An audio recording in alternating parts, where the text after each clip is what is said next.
Jolly Bubuyog, and for today's video nga, for the vlog na naman tayo guys, kasi nga magluluto ako ng bagoong alamang na special para sa aking pamilya at sa aking mga kaibigan. But of course guys, ayan syempre, gawin nyo rito sa bahay para naman meron din kayong kutkuti na ulam. Ayan, pwede mo itong ulamin, pwede mo pa siyang sausawan ng mangga, at kung ano-ano pa, dahil usong-usong nga ngayon ang paborito natin na singkamas at syempre ng mga Asian mango. Ayan, talagang yan naman talagang hanapin mo para sa palaman nito. Pero ngayon nga ay lulutuin natin ito at special ang araw na ito. Syempre, special din ang ating niluluto. At dito nga ay gagayatin ko na itong kamatis at syempre ang sibuyas, bawang, at meron din siyang special na ricado at yun ay ang luya. At syempre, para syempre dyan, meron din tayong mga sili na gagamitin. At ready na rin yung ating pampasweet dyan sa maalat na alamang. At syempre, ang asukal ay huwag kalimutan. At dito nga ay ginagayat ko na itong kamatis na para syempre meron ding veggie itong ating nilulutong alamang. So pasensya na kayo dahil wala akong sangkalan at dito nga ako sa plato naghihiwa nitong kamatis. Sabay naman syempre para malinis yung ating niluluto. At ayan, syempre kung sino man dyan ang mag-sponsor ng aking ay salamat naman.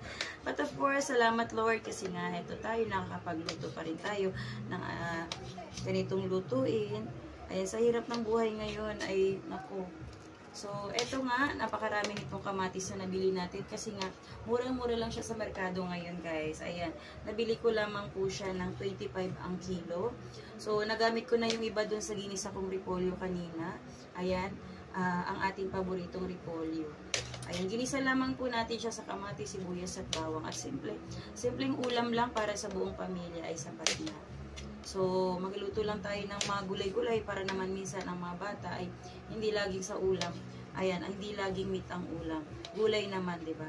Para may iba naman. Minsan nagreklamo niya sila kapag inugulay ko na sila araw-araw pagka ako'y napapechay at murahin ng pechay. Ay, doon tayo sa pechay. Pero ngayon nga, ayan, dahil nga ito nga ngayon ang usong-uso at mura naman talaga sa merkado. So, magaluto tayo ng bagoong alamang para sa ating ayan, manggang hilaw. So, ayan nga, pinapapak itong aking videographer itong kamatis dahil paborito nga niya ito. Ayan, ang aking bunso ay kahiligan niya talaga itong kamatis na ito. So, kaya kahit anong imbak mo ng kamatis sa bahay, kung meron ka namang talaga namang yung paboritong kainin ng aking bunso ay itong kamatis na ito. So, marami-rami itong kamatis na ginagayat-gayat ko. Kasi nga guys, ayan, yung videographer ko, medyo nakatingin lang doon sa, sa kamatis. Mukhang doon lang siya nakatutok guys. Imbis na binibidyohan niya yung aking pagluluto. Ay, busy-busy nga siyang, ayan, pinapapak itong kamatis. Nalalaglag na nga siya, ano. So, anak, dahan-dahan ka sa pagkuha. So, ayan guys, salamat sa panonood ninyo. Ayan, stay tuned dahil nga, ayan, ipapakita ko naman sa inyo kung paano ko nga alutuin itong alamang na ito, special.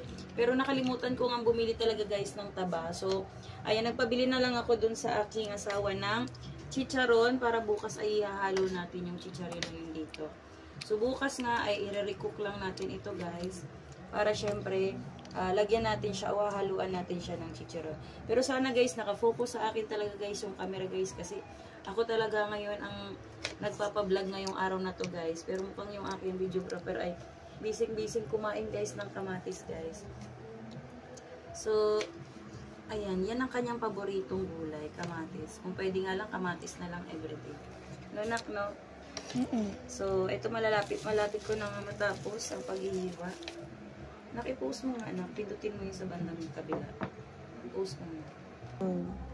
So, dito nga guys, ay ginahit ko na rin itong sili na pampaspicy sa ating alamang espesyal. So, hinalo ko na siya dito guys sa ating kamatis na niluto kanina.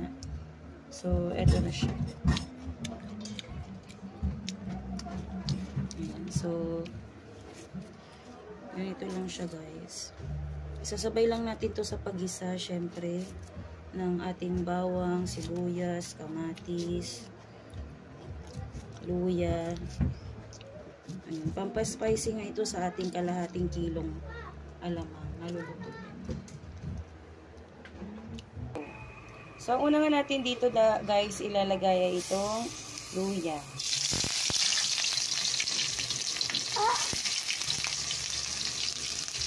Bakit luya? Sana hindi mo tinakpan yung dito. Lapit.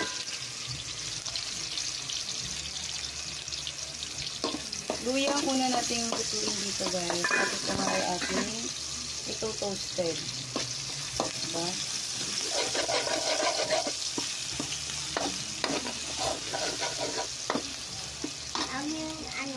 Kamatis. Ito toasted natin itong luya. Hanggang sa mag-brown po siya.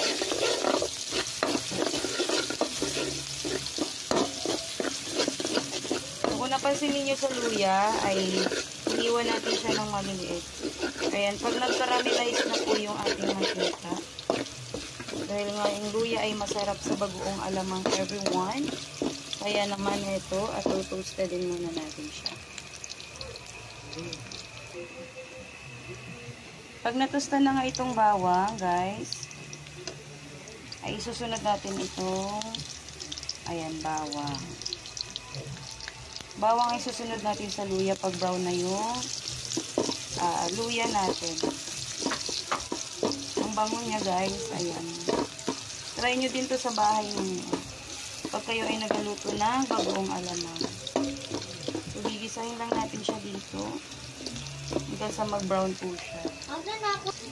Sinunod na nga natin dito ang sibuyas. Ang sibuyas naman na native guys.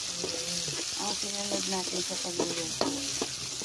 Ayan. Igigisa lang po natin ito hanggang sa maluto itong ating mga ricado.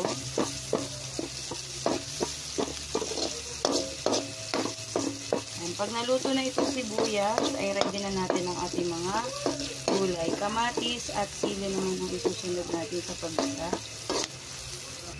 At dahil luto na nga itong bawang, sibuyas, luya, ay susunod na natin itong kamatis.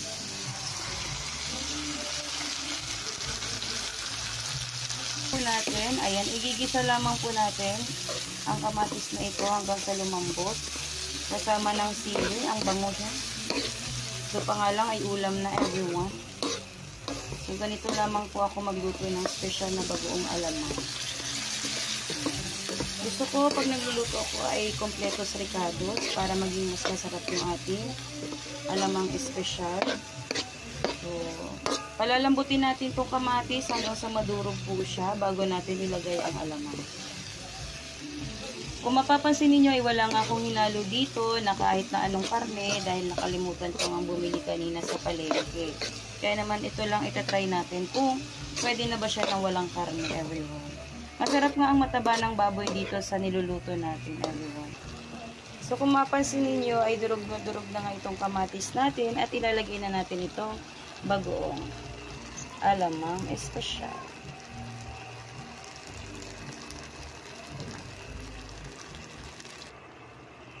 So kumukulo na nga ito at ilalagay na natin itong sugar para mag-caramelize na itong ating bagoong espesyal.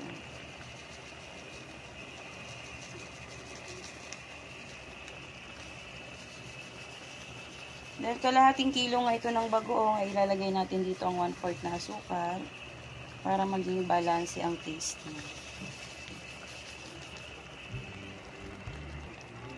So, dyan nga ay nailagay na natin itong asukal at antayin lang natin ulit na kumulong-kulo siya. At ilalagay naman natin susunod dyan ay ang suka. So, guys, habang kumukulo nga siya, isusunod naman natin ilalagay itong sukang silver swan. Huwag mong haluin, baby. Ayan nga lang natin itong kumulo at huwag mo natin nga haluin habang nilalagay natin itong suka. Ito ay para maging balanse at tumagal yung lifespan ng ating nilulutong special na alamang.